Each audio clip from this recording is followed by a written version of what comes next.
Hello ladies and gentlemen, my name is Decryption and I hope you are well. So we've got an epic one lined up today. Do you ever feel like your worlds are lacking in livehood? Like it's not there, it feels like a game, it doesn't feel like it's realistic. So when I play my game, you can see you've got some people walking around doing some jobs. Okay, it feels okay, that one's fine. But as I start to travel further out, it gets very empty. And you see a couple of guys there, but I've manually placed all of these. And of course my world needs a complete overhaul, but down here there's nothing. And you could just say, yeah, Decryption, you've not finished the game yet, I know. But what I'm saying is there's no one. There's nothing around. There's these butterflies here which look fantastic to run through, but there's nothing. There's nobody randomly walking. So that's what we're going to do today. We're going to take a leaf out of Grand Theft Auto's book, particularly the HD era, because that's the one I'm aiming towards, and we're going to try to create a system inspired by vehicle and NPC spawners, so we can have an entire world where people randomly spawn, randomly walk around areas where they need to, which is great.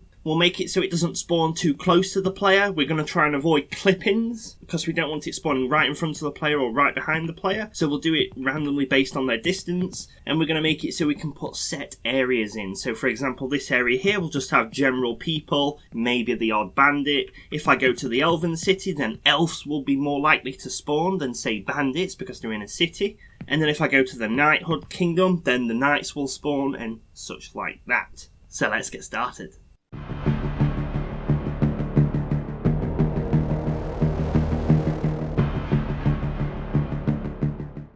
So I'm not going to lie, this is going to be a big one, but I am going to split it up into, I think I've planned 6 tutorials for it, because it's going to be a big one, but it should help in most cases. Is it going to be AAA quality? Probably, sure, why not? But it will work for most people's open world games. I wouldn't recommend something like this for a linear game, because that's going to be different. You're going to probably want to handpick linear ones. But for an open world, this is going to work great. So here's the plan in my drawing application. We have our layout here. Just a very basic city, like you've got a road here. Yeah. We're going to add the player in, and then we need to spawn NPCs randomly around the world. But only close to the player. We don't want to spawn it far, far away. So if we spawn an NPC here, well, the player's going to see them spawn in, and we don't want that. So we're going to cross him out. So we don't want to do that. So if we get the player's view here, we can safely say, don't spawn anything in there. Okay, we can do that. We get everything in front of the player and say, don't spawn it. So another example, if we spawn it right there, so it's just out of the player's camera range, well, they might see it at the edge of the screen, depending on what screen they're on, so that's going to be a problem. But equally, if the player just casually looks left to right while they're walking to witness the landscape we've made, we don't want them to see a pop-in spawn like that. So we're going to add a little padding around it to say, don't spawn there either. Another thing we've got to take care of is technically our camera is third person, so it's actually back here, so we can see the player. And that means that if we spawn a pedestrian right next to the player, we're going to have that dodgy Sherlock Holmes Watson style thing where you look one way, you look around, and Watson stood there like, hello sir, kind of thing, and we don't want that. So equally, we don't want that there either. So we can add a minimum range around the player as well, like that. So everywhere around here is where we can spawn. And then the player, in theory, should never see it. And that's how we're going to avoid pop-ins. Obviously, if the player's quickly zooming in and around, 360 degrees, there's only so much we can do with that. But the hope is that we can do something clever with that. You could go extremely clever and say, oh, only spawn around corners that the player physically can't see. So like we could spawn up here. But I'm not going to get that complex with mine. I'm sticking to an easier one for us to do. But of course the system will be open enough that you can do that if you want to. So we're probably going to want to spawn right there. I've labelled it bad spawn, I don't know why. However, the next part, if we expand our map a little, we also have a distance on the player. They can't see forever, so if there's a big mountain in front of them, they're not going to see past that mountain. And we probably will be okay to spawn at that point, because we'll have fog and you won't be able to see that far trees and stuff. So if the player's walking down a road, we know we can spawn in front of them, like so. So all of these green ones will be okay spawning places, because the player is not close enough to see them pop in, or the player physically can't see it, which is going to be awesome. because then as you turn around, there'll be a person there who's come around a corner or something. Obviously, if you've got a single long straight road and somebody pops in behind you, it's going to be a bit confusing, but we can cater for that if we need to. So if we expand our world even more, at the moment we don't want to be spawning people over here. So look at this guy here. The player's never going to see them. The player may never even come near them. There's no point us wasting resources spawning him right there. So we're going to put a cap around the player and say only spawn in this radius as long as it adheres to all the beginning rules as well. So we can add a cap like that and say only spawn inside here. So that's sounding really, really good so far. We're avoiding pop-ins. It's going to be very well optimized, hopefully. And then the final thing we're going to look at in probably like tutorial 4 or whatever is we're going to add specific regions to change who's spawning. Seeing as we're taking a leaf out of San Andreas' book, we've got green, orange and purple here. If the player's in any one of these, they need to change the spawning rules if you wish. So if you're in the green area, we're probably never going to spawn purples just as a random chance. There may be an event or something that'll happen, but that'll be outside of the NPC manager. So we need to make it so if the player's in these regions, it does it. But what about the regions between all of this here? Or ones which don't have a region? What do we do with them? In that case, we'll have a generic spawning thing. So if you think of Grand Theft Auto San Andreas, you'll have different pedestrians in each 3 islands. And that's what we can do. We can set one large overriding one for this area, for example. And then for the other specific smaller regions, we can put inner rules, if you wish. So that's the plan, ladies and gentlemen.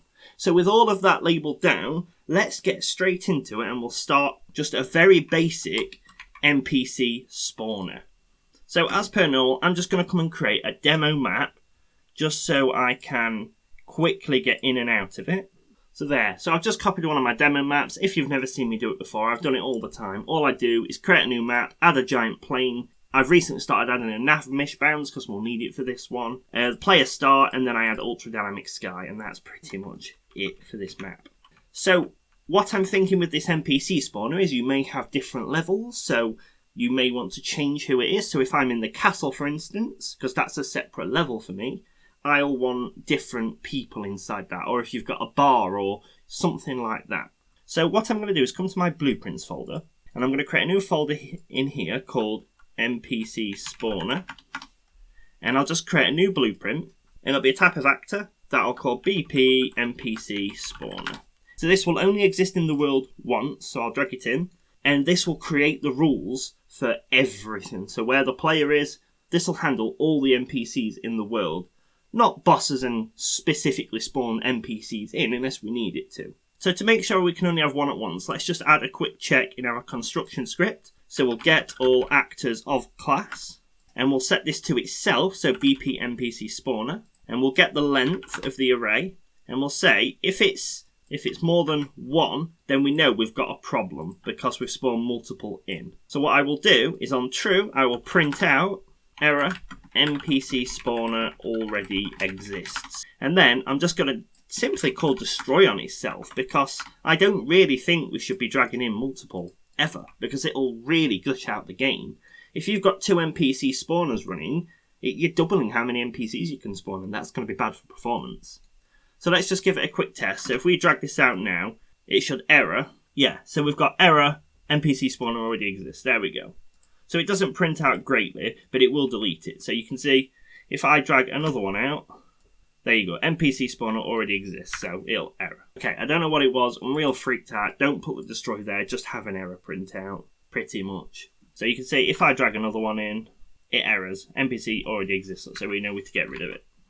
So for the first stage, let's just get some basic NPCs. Spawning in the world, controlled by the NPC spawner, and then removed when the player's too far away from them. And we'll set the distance quite low for now.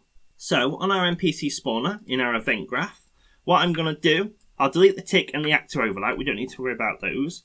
We want the begin play, so we can start the spawning shortly. And what I'll do is I'll just create a new function called spawn NPC. And this will spawn a singular NPC, because then we can make things async loadable and optimized.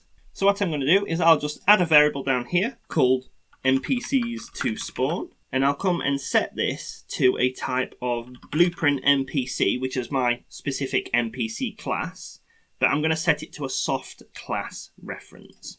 If you don't have a generic NPC, all it is a type of character that I've just made all of my NPCs surround. So they've got all the body parts that my NPCs will have, but they've got nothing attached to it. They've got all of the components they'll have, and then all of the generic code.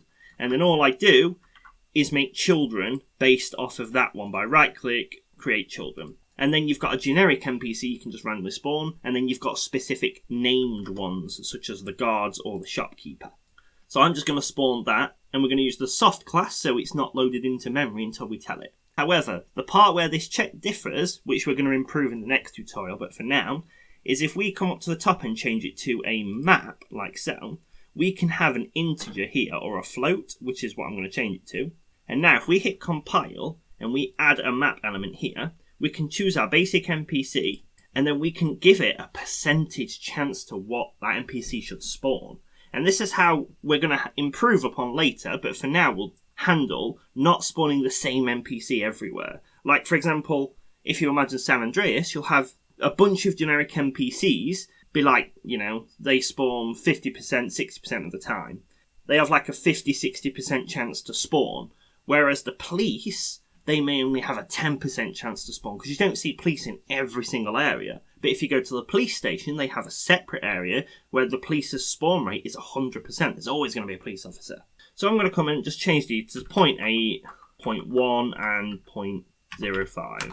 There we go. Equally, a fun fact for you, you could also just type divided by 100 and it'll automatically calculate it for you. But yeah, so now that we have our random ball with weight, we will add our branch in and check against it. So what this is going to do is loop over each of these NPCs. It will come in, it'll get the value of it, and then run a random ball with weight to say, should you spawn 80% of the time? Do you want to spawn this time? Like a dice roll. And then if it's true, then it means we know which one we want to spawn. I'm going to drag off the true and simply type return. And then in this return node, I'm just going to drag this soft class into it like so. And I'll drag it down, give us a little bit of neatness. There we go. And that'll work. And now every time we call this, it'll give us a random NPC to spawn. However, there is one more randomness we can add, because at the moment it's always going to check the NPC, then the guard, then the shopkeeper. Technically, and I don't know the maths behind it, I just know it's true, the NPCs, even though they're greater chance at spawning, their chances of spawning is even greater because we check them every single time.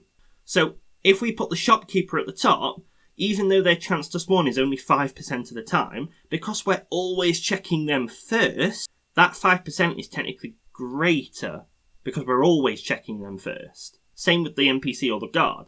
So what I am actually going to do is drag these keys back. I'm going to drag off this array and just call shuffle, which will simply grab that array and shuffle it around before plugging it in to the for each loop. And shuffle does unfortunately modify the actual array here, so you'll see as we run this in the game, these will change order, but that's totally okay. I'm happy with that. I don't need it to remain in that order in the game. And now we can hit compile. We'll jump back to our event graph. We'll drag in our randomly get NPC, and it doesn't frankly need to be plugged in, so I'm going to set it as a pure function like that. So it'll say give us a random NPC. I will, however, rename the output to chosen NPC. And now that we've got this, we can drag off and do async load class asset, because we are returning a soft object reference, so we need to say to Unreal, get this NPC and put it into memory. Now that we've done that, we can drag off of this one down here and call resolve. Honestly, I don't know why they don't merge these nodes. It would be so much nicer. But you need to make sure that these both exist. Otherwise, if you call this resolve before this one, then it won't resolve properly. And this class here is a generic class, whereas this class here is our specific NPC. So you kind of need both. Sometimes you might not, but most of the time I've used it, you need both. Off of the completed, not this one, this one's how you do generic stuff whilst it's running, we will call spawn actor from class and plug it into there. For the spawn transform, for now, I'm just going to simply get a random reachable point in radius and plug it in. So from origin, if we just do get actor location, All it's going to do is draw a giant sphere around the actor location, so this, and just randomly pick a point in it. In the future tutorials, we are going to add specific named areas to spawn NPCs so it doesn't look so weird. But it'll work for now. I'll just set it to like 1,000, something like that. We'll improve that. We are also going to look at handling the NPCs efficiently with pooling in a future tutorial. So anybody who's looking at this going, oh, we should be pooling NPCs, we'll discuss what that is. We'll look at that later. That's coming. For the collision handling, I'm going to set it to try to adjust location but don't spawn unless it's still colliding. So if it ever tries to spawn in a building for some reason, like collision issues, or there's a specific mission going off or something with a wall, then it's not going to spawn them. And it's one of them rare times that you kind of don't want them to spawn, actually. For the name, I'll just call it anything for now. Random name. But eventually when we set the proper NPC rules up, that'll be taken care of. What I am going to do is, since we might not always spawn the NPCs, is I'm going to do an isValid check on the NPC directly like so. If it's not valid, it means the NPC can't be spawned. They've tried to collide with something. And that's okay. So we can wait for a bit and then we can try to respawn another NPC shortly.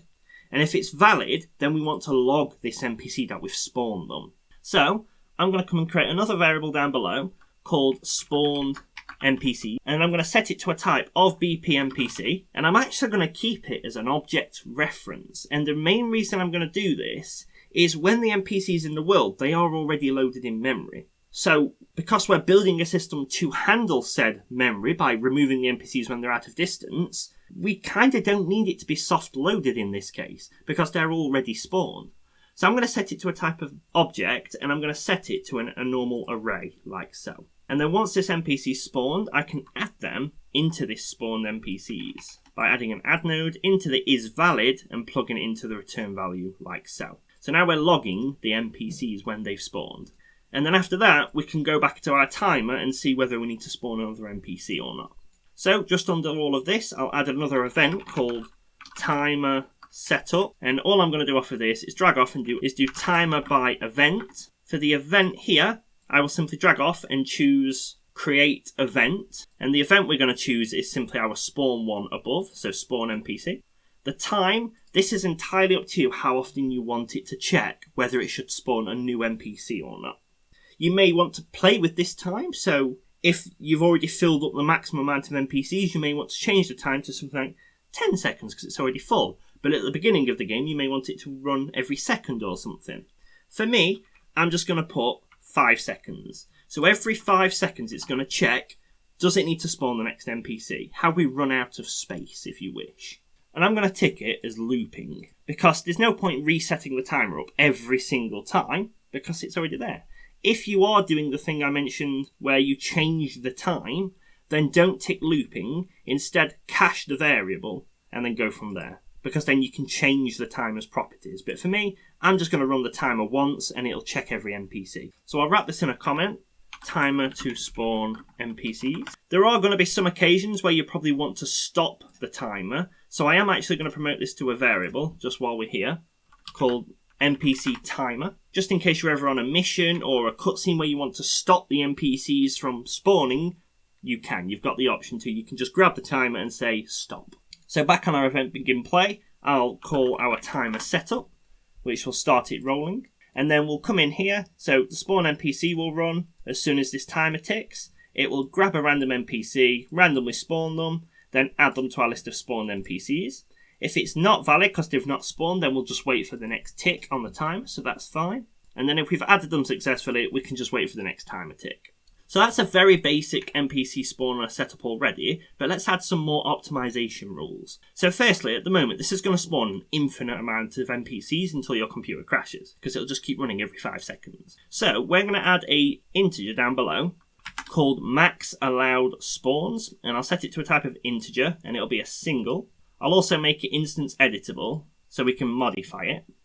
And we're going to give it a default, and we'll just say 25.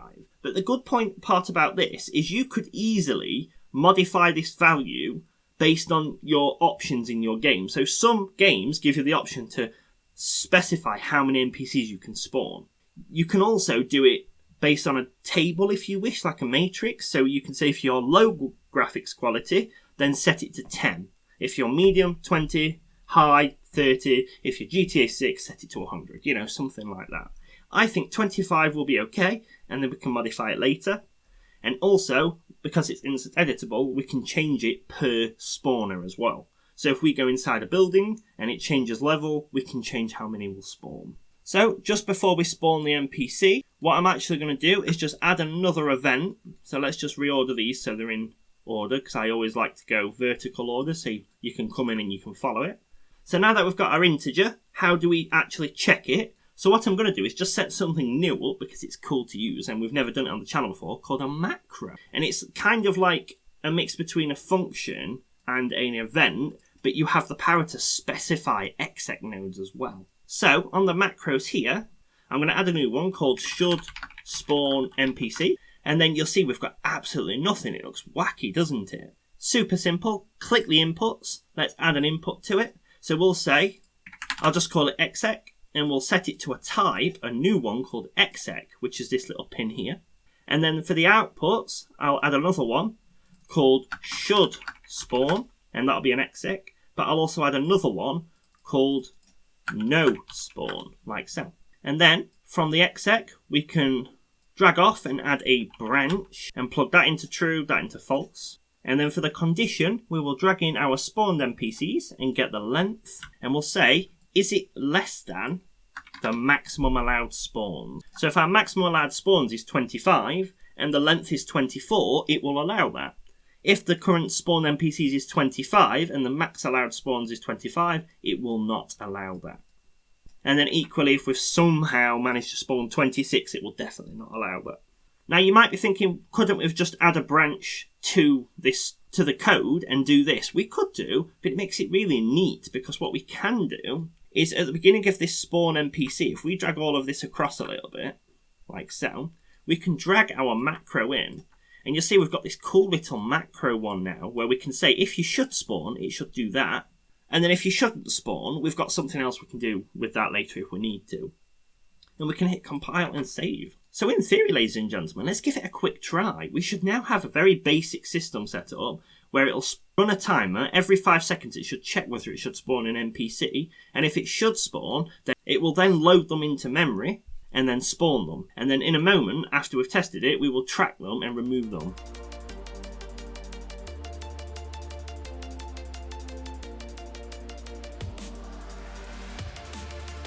So if we click play, if we wait 5 seconds, we should see, there we go, there's our NPC. Of course that was popping, but we've not handled that yet. And if we wait another 5 seconds, oh, we've got another NPC. There we go. So we've got a very, oh, there's another one. So we've got a guard now. Okay, awesome. So he passed that one, and you can see the majority is already working. So the 80% one has got 80% chance of spawning. They're always going to spawn more frequently. You can set a random NPC material up and everything. But the guards, they are only 10% chance, so like police, so they'll do that. And then there is a chance, a slim chance, that we will spawn a shopkeeper too. So I just waited a while to see if we did end up getting a shopkeeper. The chances weren't there today. However, you can see we have all the NPCs spawned and it has indeed stopped at 24, which is what it needed to do.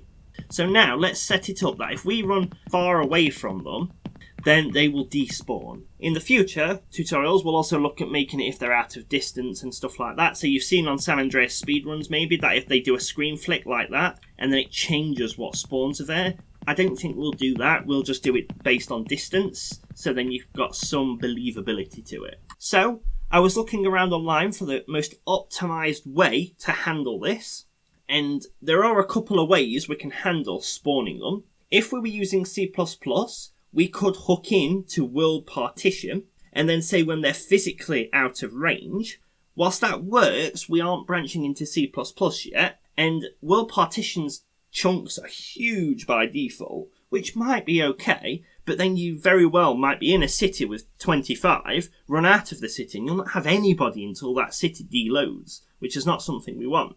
So, the other two ways that I found is either a giant collision that moves with the player, and anybody not in that collision is removed, That's one way. However, because we're only sticking to a short amount of NPCs, I'm not having hundreds in the game like the Matrix demo, what I'm going to do for mine is simply do a distance check on them all from the player. That way, as you're moving through a long path, we can easily get NPCs spawning in front of you before. We don't have to wait for it to jump and do a collision check on you. But because I'm only having a short amount of NPCs on mine, I figured checking a distance 25 times every 10, 20 seconds, however much we set it up, it's not going to be that much of a drain on resources. The collision check might be a bit nicer, because all it's going to do is simply report, here's all the NPCs that are still inside. That is one way to do it. So if you are potentially having hundreds, that might be a nicer way to look at. But for games like Skyrim, Grand Theft Auto, you're not going to have that many NPCs, so that's what I'm going to do. So, underneath the spawn NPC, which I will wrap in a comment called spawn the NPCs, I will add another custom event down below called check NPC distance. And then what I'm going to do is get all of our spawned NPCs, and I'm going to loop over it. And then for each one, I'm simply going to get the player's location. So get player pawn, and then I'll do get actor location. And then from here, I'm simply going to do a distance and plug in the array elements get actor location and plug it into there. For a more optimized technique, what I am actually going to do is promote this to a function, because this here is going to get the actor's location every single time, and that might change by a tiny amount if you're moving quite fast. So what I think we'll do is convert this to a function, so it doesn't also have to go and get that value each time, it will already have it, and we'll call it check NPC distances, and we'll call it ES, and I'll get rid of this other event because we don't need it anymore. I'll go into here, you can see it's all nicely done, but what we can do is we can now get the player's location, stick it back here, we'll promote this to a local variable, and we'll call it player's location, and we'll plug it in to both sides, and now all we simply need to do is use this single variable. It's a little bit lighter, it'll help. And then we'll say if they're more than, let's say 2000, we'll add a branch, then we can simply get this NPC and call destroy on them. So I'll promote this to a local variable called current NPC, and then from here we can simply call destroy. And that's going to loop over each NPC, checking them all. So if you teleport, every single one will be destroyed. Eventually, we are going to pull them instead of destroying them, which we'll cover in the future tutorial like I mentioned earlier. We'll also be only removing them if the player can't see them and stuff like that, but that's another future tutorial. We're just doing a basic one for now. One other thing we should do is we should remove them from the list of spawned NPCs. So I'm going to grab my spawned NPCs and do remove item, and that lets us plug in that specific NPC, and that way we don't have a bunch of empty nulls and stuff on the NPC, like so. And now back on our event graph, check NPC distances. I'm just going to add it to timer setup, so I'll drag it across here. And then you could technically plug it in, so every 5 seconds it checks whether it needs to destroy an NPC or not. I don't think the player in my game is ever going to be able to cover that much distance that quickly. So where we're going to put the check NPC distance call, now there's a few options we can take. We could technically just plug it in after the no spawn, so it'll keep spawning until it can't spawn anymore, then it'll check each time to destroy them, and that's okay. Another option is we could just make it before it spawns anyone, just check all the existing ones. That also works. Equally, you could add another timer that only does the deletion every other second, like say have a timer that runs every 15 seconds instead of every 5 seconds. But I figured if it's spawning, then it also needs to be checking despawning, so that's exactly what I'm going to do. So instead of spawning the NPC, it's also going to destroy them. So I'm going to rename this from spawn NPC to run NPC logic. I'll change it to spawning logic there. So it'll come in, it'll check all the NPCs, destroy any we don't need, then it'll attempt to spawn it based on our amounts. That way, if you're ever running quite fast down a long road, it can fairly rapidly handle taking them out. So let's give it a try, ladies and gentlemen. So if I play it now, I've just set a quick console command up so we can make them spawn quicker. So if I do set game speed, I can change it to what it's going to be. So if I change it to 10, the game's time is now running 10 times faster, and you can see as they get out of distance they despawn. How cool is that, ladies and gentlemen? Of course we could make it slightly better, so instead of spawning around the manager, even for the basic one we have now, if we instead just get the player pawn we can make them spawn around us instead. If I start it now, add our 10 times game speed. So you can see, as we move around, the NPCs are spawning around us. So you can see, over there, there's no NPCs anymore. We don't need those NPCs, because they're far away. And all of these are spawning in around us. And if they fall down there, they just respawn, because they've got too far away. And you can see they're all dancing away. If I run over here, you can see they'll start spawning around wherever I move. As I run down here, you see they will despawn-ish, and we will get the odd one in front of us. Oh my good lord, what's gone off there? Look. Let's rerun it back in again.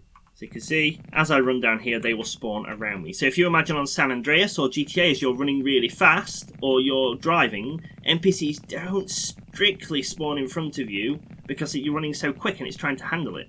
But as soon as you stop, they will all populate around. And of course you can play with that timer, so you could potentially calculate it, so the more, you can see on the map as well where they're all spawning. So you can say, oh, we've got a shopkeeper, woo, he spawned. So we can say, if you've got no NPCs in the spawned list, spawn more frequently until you do, so you can almost always populate it. How cool is that, ladies and gentlemen? You may ask, why don't we just spawn all 25 NPCs in a loop?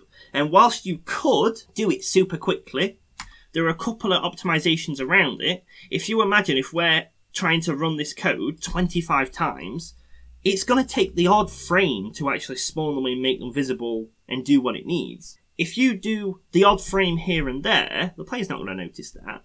If you do 25 blocks, 30, 50, whatever your block is, every time, you're going to have a jump, a glitch, every time it needs to spawn all 25 if you go to a new area.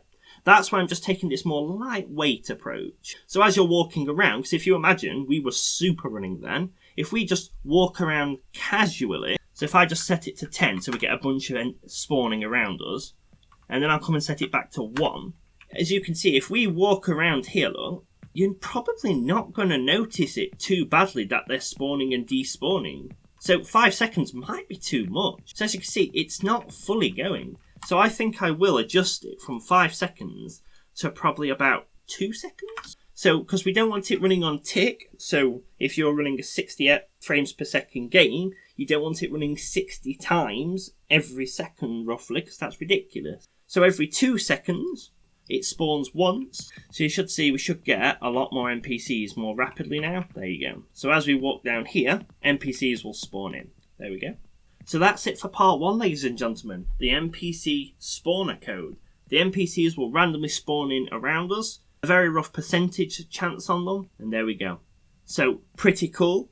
In the next tutorial, we are going to look at adding the spawning rules. So we'll say what NPCs can spawn, when they should spawn, their random details. We'll build it up so we can say specific data assets. So we can say this is a gangster region, this is a night region, this is an elf region. We won't set the regions up yet, but we'll build the framework ready for it. And if you imagine all of these walking around too, that's going to look awesome. And you can see they're all fading away. We'll handle the fading away when we're not looking at them later. But you can see NPCs are here.